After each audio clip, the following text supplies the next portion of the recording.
welcome back to IELTS Face-Off. I'm so happy to see you again. And this episode today, we're going to be talking about multitasking. Now, multitasking, I'll show you what it looks like with our crew. Hi, Ben. How's it going? See, she's multitasking, doing her crunches while reading a book and being productive. Let's see who else is a multitasker. This one is! Hey, Na. Na is working and exercising. I love how everybody is so fit these days, trying to kind of move, you know? I wonder who else is multitasking. Look at her! She's going away with her drawing and dancing. Now, this is an important thing, guys. Not all multitasking is doing multiple actions at once. A lot of the times, multitasking in life is about managing, our daily schedules, doing a lot of things, achieving our dreams. And I know the perfect person who has a lot of things on her plate, but yet she's been able to do it extremely well. You already know her, but you'll get to meet her right now. Come, follow me. You'll get to see her. In this very first episode of the show, let's follow Phoebe and the chance to face off such a multitasking celebrity, Hà Anh. She's a charming and sexy supermodel, a singer, a TV host. Look at her list of awards with some remarkables. Not yet. She's also a goodwill ambassador of UNICEF. It's her and only her, Miss Multitasking Hà Anh. Follow Eng Vie and her journey crossing Vietnam to meet students studying IELTS from everywhere. And of course, you can't miss the set of useful tips by Oliver Holmes from British Council. Very first episode of IELTS Face-Off is ready right now. Who a better person to talk about multitasking than the fabulous Miss Hà Anh. Thank you. Welcome. I try. Yeah. So, of course, everything starts out probably when you were younger, when you were a student. You applied to over 200 schools looking for a scholarship. That is a crazy number. Tell us more a little bit about that. Actually, I was dating a boy and he went to study in the UK. So we spent like a year apart writing letters to each other. So I was very determined to go to the UK at this point, to be closer to my high school romance. So I wrote to over 200 schools and attend a few examinations, and finally I was able to get really like one big scholarship to go to boarding school and study A-levels there, and yeah, it goes from there. And at Reading University later on, yes. You did business. With specialization in marketing, and yet you went to become a model. Yeah. How did this work? Well, first of all, it's the height. So when people saw me, people kept saying, you should be a model, you should be a model, you look like a model. My mom kept saying to me, why don't you go out and be a model? And I said, but how Mom? How could I be a model? I'm just like, like a girl from Vietnam that came to the UK. It's this huge country. But finally, the opportunity came to me when I attended a pageant called The Face of Asia. And for some reason, I don't know why, I won that competition. Yeah. And part of the prize that they gave out was that I would be able to sign with a model agency. Right. So it started from there. I knew nothing about modeling then, and I just had my eyes like opened and my ears open, just learn everything, observe everything, and that's where it all started. There's one thing that we hear a lot in the show is that students tell us that there's a difference between what you're good at and what you love to do. Yes. And some people complain that, I love this, but I'm not really good at it. What advice do you have? You can pretty much be good at something you are interested in or you love, because you will learn, you will practice, and you will continue to practice until you're good, if you truly love it. I don't love modeling, but once I decided to be a model, I wanted to be good at it. So I learned it. I learned the lights, I learned the angles, I learned skills to be a good model. With that job, and I experienced the difficulties, the fun of it, I started to like it more and more and more, and now I can say, oh, I love walking on the runway. So I don't think that you need to distinguish what you are good at and what you love. Let's love what you do well and do it well. Or if you love something, let's make sure that you would do it well. Right. Lots of young people and lots of students would say, my parents want me to do something and something that makes sense. I earn a lot of money, but it's something I love doing. I think if you love it so much, you can do both. You can still try this out and see what you love the most. And then if it becomes better, it makes sense more, stop doing this, do this. But absolutely don't do what you hate, I think, because there's a waste of time. Like if I wake up and I go to a job and I have this dreadful feeling like, oh my God, I have to do it. Yeah. Like you feel it in your gut. Yeah. Don't do it because you have better options. Absolutely. So as a multitasker, as a person who does many, many things, you know, you're a writer, you're an MC, you are a singer. How do you structure your time? In my job, I'm able to be in control of my time. So I can decide to do something or not to do something. It depends on my priority. Being with my husband and my family would always be on the top priority. For example, like this summer, my husband is a primary school teacher. So he always have like this 2 months off for summer vacation, and I don't usually have 2 months off ever. But I said, okay, and me and him, we will go to a trip for 2.5 weeks because life is too short and we're young and we are, you know, newly married. So let's leave everything behind and don't worry about the job being missed. With work, it's interesting work. It's work with money and work that is less interesting. So all of those come with priority. When you can set out your priorities in life, then you know what you can decide to do, right? For the students that are watching this show, what final advice do you have for them? In terms of language, I think there's nothing wrong with acknowledging that you're not perfect. I studied in the UK and lived in the UK for almost 10 years, but I'm not perfect. I make a lot of mistakes. I was more excited than about delivering what I have to say than to make like correct grammar. Yeah. So as students, if you go to an exam, you have to care more about these things because you have to get great marks. But apart from that serious side about communication, just be yourself. Yeah. Because at the end of the day, it doesn't matter if you speak perfect English. People will love you if you are yourself. So let's be more confident. Let's speak out. Let's express yourself and share your gifts to the world. Yeah. Thank you so much for coming on. And of course, guys, this is not yet finished because we're going on to the next section. So stay tuned.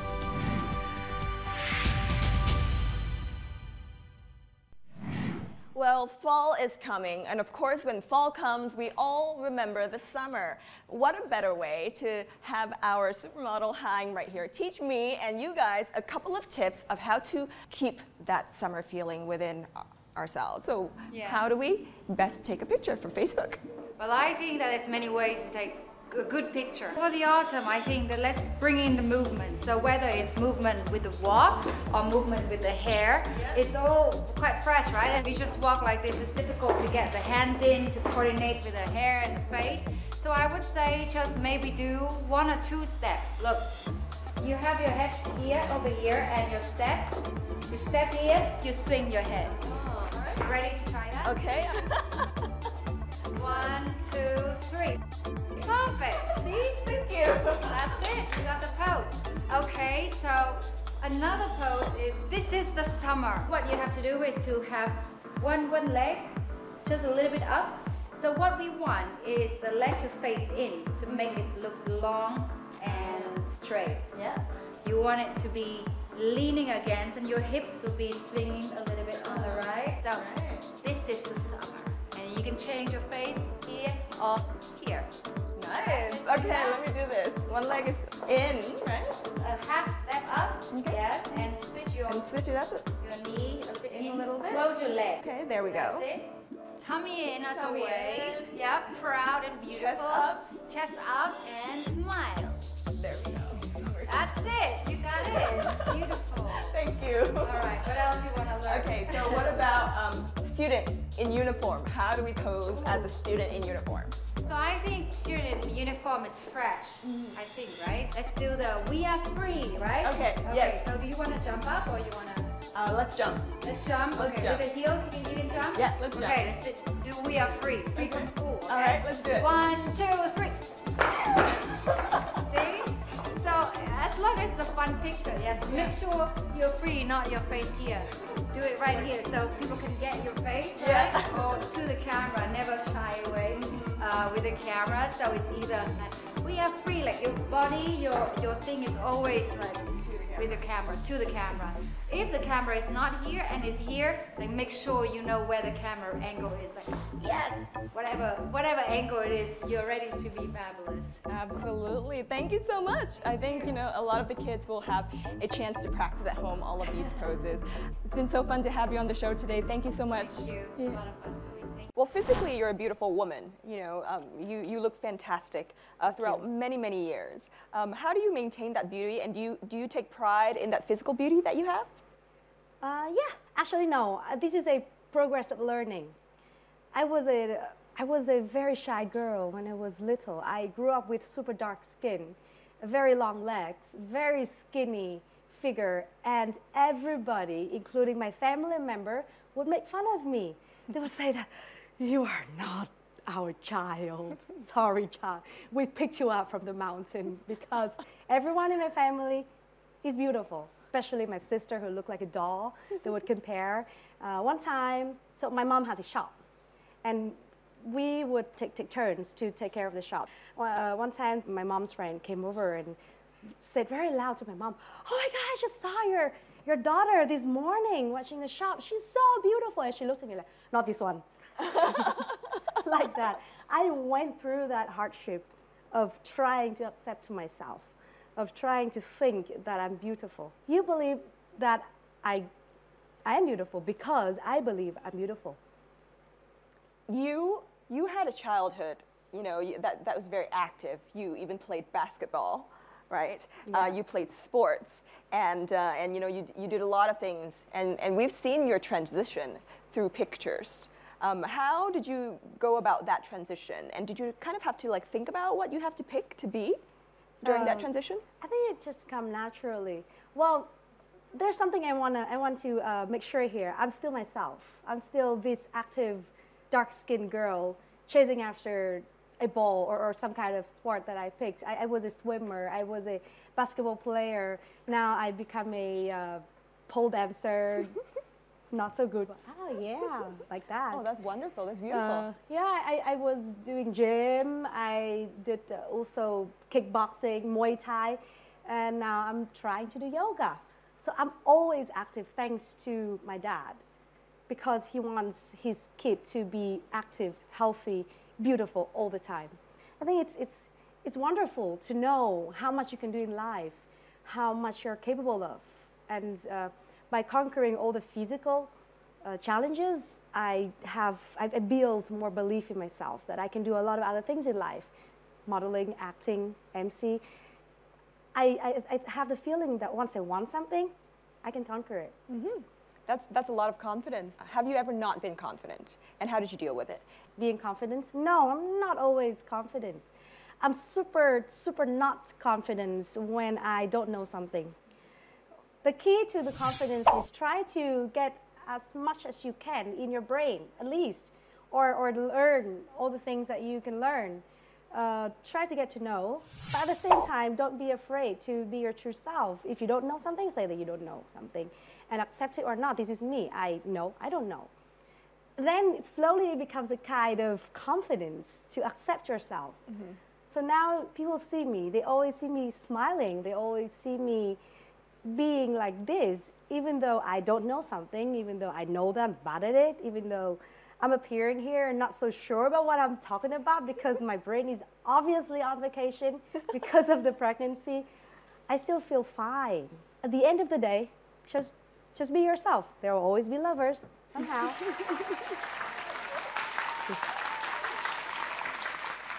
So what's the definition of beauty for you when you were 20, and what's the definition of beauty now? Another learning progress when it comes to the definition of being beautiful. When I was 20, I was a model. And as a model, I got judged all the time by everyone. They would always say, "Why are you so skinny? Why are you so fat? Why is your hair so short? Why is your hair so long? Why do you wear this lipstick? Oh, whatever. Yeah, why are you like this? Why are you like that?" And at 20, I thought, being beautiful means being skinny or being beautiful means being white. No, at the end, I thought being beautiful means being productive at what you're doing. I am a model. I'm still making money. I still get booked by all the agencies. So I'm beautiful. So regardless of what you're saying about me, I'm doing my job well. So I'm beautiful as a model. Now that I'm married and I changed my job to be a professional MC and I'm pregnant, aka I don't really have to worry too much about the measurement of my body anymore. I think beauty is a state of mind when you are comfortable for who you are, when you love yourself. Only pay attention to those who bring you positive energy, to really love you for who you are, and then you're beautiful. That's great. That's great. I do think that that's a great message for people, especially young girls, to take away, and even young boys as well. You know, because I think we live in a society where we're influenced so much by what people think, and sometimes the people that criticize us are our family members, and they feel comfortable enough to tell us that we're ugly, or we're too fat, or we're too skinny.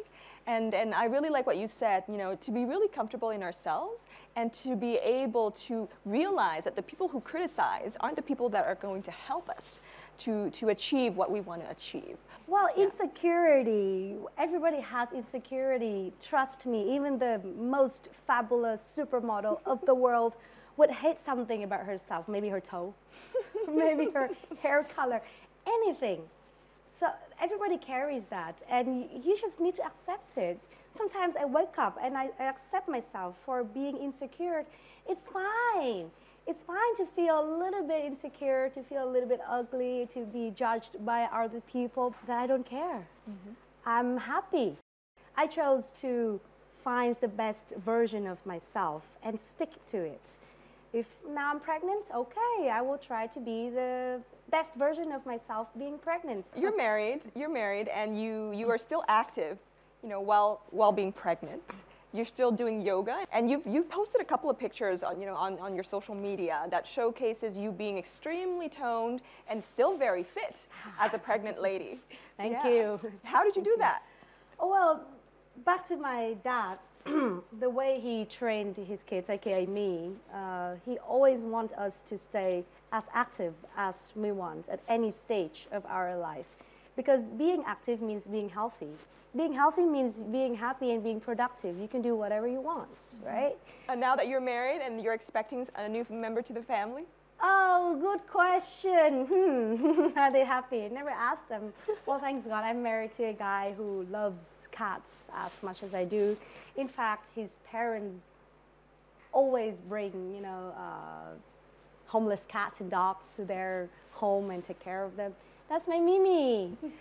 And he accepts me. That's why we date, right? That's why we become lovers in the first place. And that's why we're married now. And we're happy with my 7 cats at home. And he loves the way that I am a crazy cat lady. And he would accept it if one day I go out in the street and I find an abandoned cat and I want to take him in, and he would accept it. All right, well, I'm sure the audience has a lot of questions for you today. So it's now time for the audience members to ask Phương Mai a question. Hi, my name is Lâm. I have a question for you. My sister is always wonder that is it necessary or not necessary to get a surgery to become beauty. My mother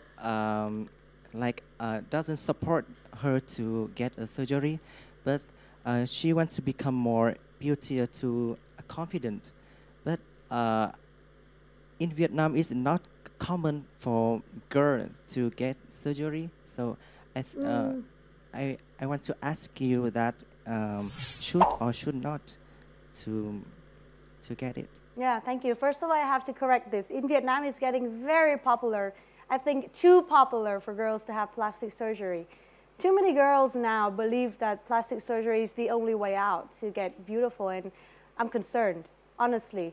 I feel so bad for those who never believe or who never love themselves enough to stop staring at other girls who actually use so much filter, app filter, or those who appear on the cover of the magazines who went through so much Photoshop.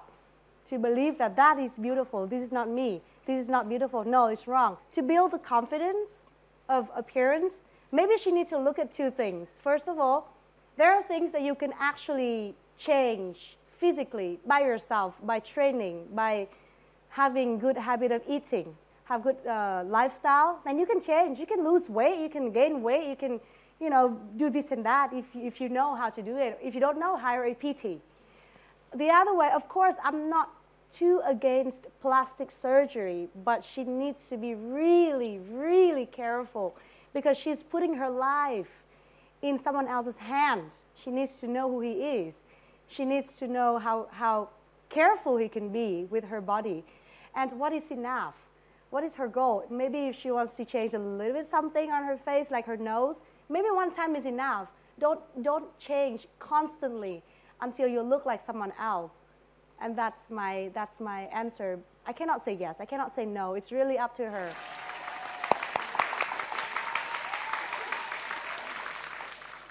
I have something to say, though. I do think that plastic surgery is not bad. It's not bad, and I'm no. totally for it, you know, but with really in-depth research. And I do think that a lot of the times people want to do it also because the first response from family members will be like, don't do it. Yeah. Right? And the more like your mom tells her not to do it, the more she's going to think about it, and she's going to think about it for a long time. So she should start her research. And whenever the time is right, and you know, good plastic surgery is never cheap. Exactly. Yeah. So get the finances together, do the research, and exactly follow Mai's advice to find out what are the priorities and how can she maneuver through the process. Any other questions? That's a good one. My name is Sam, and I have a question for you. That is, can you tell us about how you can maintain your work-life balance? Yeah, that's actually a very great question. I've been spending a lot of time thinking about it because if you have an office work, then your work is in your office. When you go home, you're at home. But my work is like my life, right? The way I eat or the way I talk or the way I, you know, dress up sometimes can be a topic for people to comment. So how do I balance it? Well, I think when you are confident at what you're doing, when you know that your job is on stage, and when you're confident enough about yourself, believing that people would love you for your true self when you don't wear makeup, when you wear baggy clothes, then you're fine. Then I'm fine. I can keep my balance that way. I'm not afraid to sit on the streets eating nem chua rán. Oh, so yummy. Without any makeup on and then wearing ugly shoes. And some people might ask, why are you doing that? You're a celebrity, you're a model. And I said, but this is me. I mean, you cannot make me work 24 hours per day. You're not paying me to look good.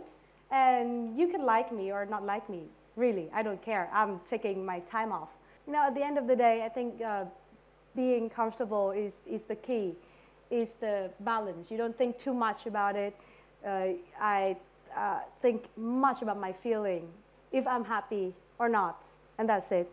And I feel like I'm not under any pressure, actually. How do you keep that balance? Do you ever have a moment where you feel like, oh, I'm not that pretty? Or like, what do you think about the beauty standards? I have to say all the time. All the time? I'm not very confident in myself. That's why Wow, that's surprising to hear. Because actually, before I became a model, Yeah. at first, I was like more of like a gamer. I have a gamer life. I play game all the time. I even stay up all night just to play games. So I always have like eye bags, and I have like my skin is not really glowing. I didn't know how to take care of myself back then. Until I start the career as a model, and then I know how to take care of myself more. I know how to make myself look prettier. And I know what to wear and stuff like that. And then until now, when I become an actress, I just know how to make myself look good more than before. Which means that I'm not very confident in me.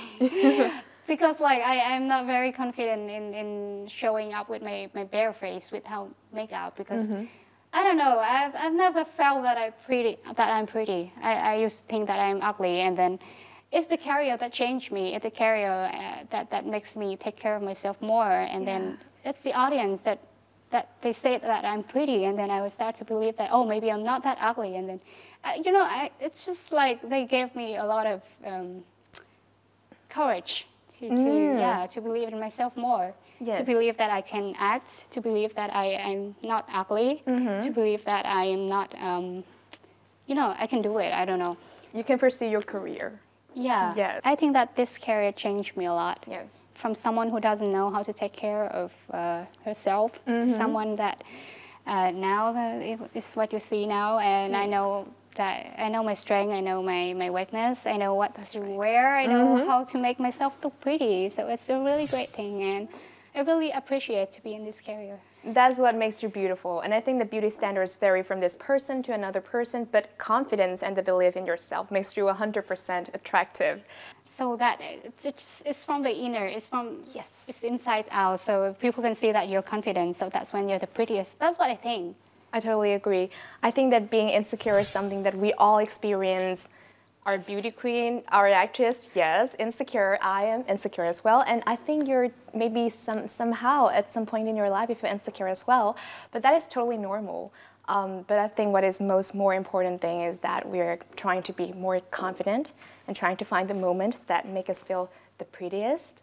And it's a long process. It's a long journey, and we have to take step by step, and it's gonna be okay. You're pretty, and for me, Jun Vũ is pretty. Because of her work. It's pretty of their own way. It's pretty in their own way. It's because of her work and how she contributes to the acting career and to the, you know, the professional world and everything. So, you're pretty.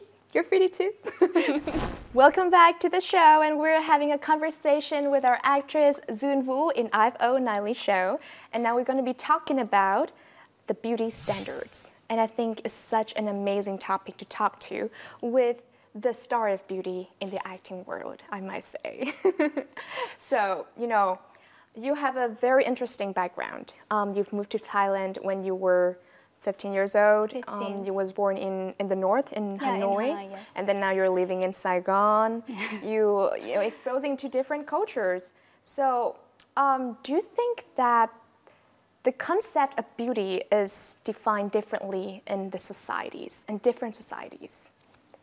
Yeah, I think that we are, nowadays we have chances to browse the internet, to watch TV, to watch movies from different countries, and we get to see beauty queens from different countries, from different races, and it's hard to really define who's pretty and who's not. Beauty is in the eye of the beholder, so I agree to that quote, because I can only tell someone is pretty when I see them, and then it just what comes to my mind from the first time looking at them.